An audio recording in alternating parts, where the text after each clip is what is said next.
Count Dracula? More like Countess Dracula. Born in 1560 on a family estate near Bathory, whatever this place is, in Royal Hungary, to Baron George and Baroness Anna Bathory. Immediately she was born, her dad decided he was going to get some milk in the classiest of ways. He took one look at her and charged his Baroness, so...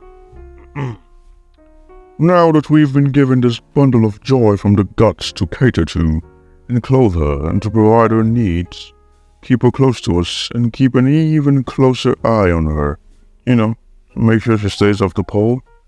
That sounds like a lot of work already.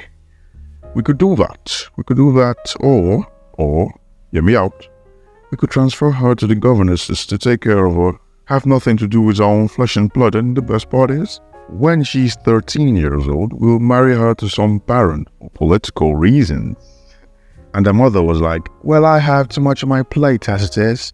I have a manicure scheduled for tomorrow, Monday, and every other day of the week and of the year and every other year after that. I cannot be bothered, neither do I wish to indulge in such frivolous activities, such as motherhood. Excuse me while I go for my 15th manicure this afternoon. And this is literally what he did. As a child suffering from epilepsy, she frequently had seizures, and all thanks to the awful ancient medicine practiced then, she was sure to get the worst and most mundane forms of treatment known to mankind. For example, get this.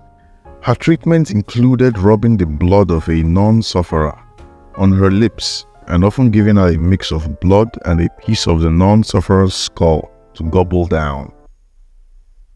And everyone had the guts to be surprised when she turned out to be a bloodthirsty countess. Now, apart from kidnapping some peasants, obviously against their will, and using a pair of dung-stained garden forks to claw their skull and then draining them of their blood to feed a child, I want you to take a moment to think about how the fuck that treatment was supposed to do anything to help her. No? Didn't think of anything. You know what's worse? This was a common method for treating epilepsy back in the day. What bugs me is after placing the first couple of patients on this blood and skull diet and having several of them turn into bloodthirsty lichens, what genius thought it would be a good idea to continue this treatment? Thank God for modern medicine. One of our uncles instructed her in the ways of Satanism while her aunts taught her all she knew about sadomasochism. And in the words of renowned poet and philosopher Lil Wayne, what's a fucking family picture? Elizabeth had a secret romance with a peasant boy, and every night she would sneak out of a plush castle way past the stables to meet this poor peasant boy who had the stench of 37 dunghills and a breath that smelled even worse. Oh, Elizabeth, my sweet, sweet Elizabeth, have some crumbs of unleavened bread and salt I salvaged for you from my master's kitchen dumpster. I haven't eaten anything in several days really, but I saved these in my pocket all week for you. Oh, and don't worry about the blood on my lips. That's just my scurvy acting up. And just like the classy countess that she was raised to be, she got knocked up by this kid, but her parents gave the child to a trusted local to nurture and take care of. There's no surprise there. By the time Elizabeth was 13, she was engaged to Count Ferenc Nadasdy, and in May 1575, they were married. The marriage resulted in combined land ownership in both Transylvania and the Kingdom of Hungary. I just want to make it a point of note that this marriage was not for political reasons. Nadasdy's gift to her was his household's castle of Szechty.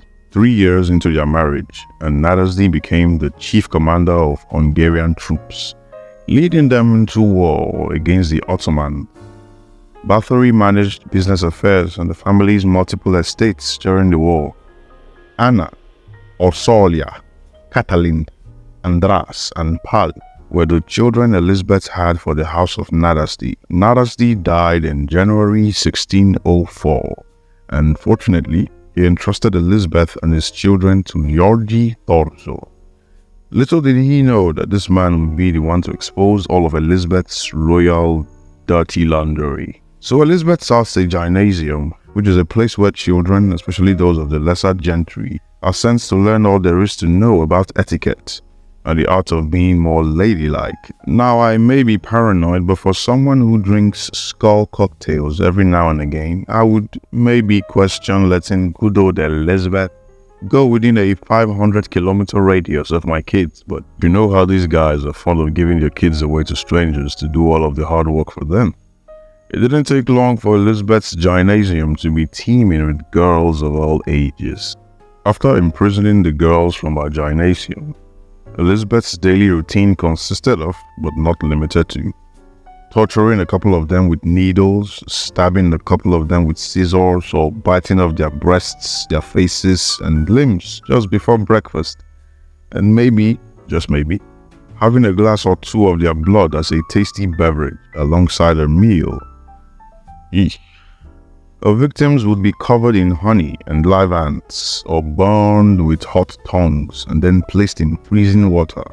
He also enjoyed draining and bathing in the bloods of her victims to replenish her beauty and youth. Some of us wear makeup, some of us do facelifts, some of us just happen to kill a couple hundred virgins and bathe in their blood to enhance our looks. I mean, you go, girl. Translation, you'd have to have a pretty fucked up face to resort to bathing in blood to cling on to whatever good looks you may have left. In 1610, Matthias II was in search of someone who would lead the investigation into Elizabeth's crimes, and who else was best suited for this role than the Palatine of Hungary, Georgi Thurzo himself. By the following year, Georgi Thurzo and his assistants had found way more evidence than they intended to find, and on New Year's Eve of 1612, Thurzo went to Sechty Castle and arrested Elizabeth alongside Dorothea, Ilona, Katerina, and Janos, who were accomplices in the gruesome killings. It was originally suggested that Elizabeth be sent to a nunnery, but for someone who had a thing for bathing in the blood of virgins, that would be the equivalent of sending R. Kelly to do community service at a children's hospital. Nah, they just decided to place her on house arrest in Her Majesty Castle, of course, which was a more lenient fate than those of our accomplices, because remember Dorothea and Ilona? Yeah, they had their fingers torn out with a pair of red-hot pincers, and then they were burned alive. To put this in perspective, there are roughly 17,000 touch receptors and free nerve endings in the palm. Now imagine all those fingers, along with those nerve endings, being yanked off with 1 million degree hot pincers. And only when you think the fun's over, they burn you alive. I know I fucked up, Your Honor, but being burned alive? Huh. I'd rather listen to Drake's last album. You do realize that it's the single most painful experience a human can possibly endure, and technically you don't even endure it, because by the time it's over you'll be too dead to do so. So you can see that the justice system has always been flawless, where the main suspect, in this case Elizabeth, was placed on house arrest, which is a very subtle way of saying, well, beyond all conceivable and refutable evidence, we have found you guilty. We literally saw you swimming in fresh virgin's blood, but since you're the Countess, we will let you go with a warning. But as for your accomplices, who obviously acted under your orders, they will be tortured beyond measure, and only then will they know pain incalculable by their then feeble, broken minds, that they will consider it a grave injustice that they are even allowed to live.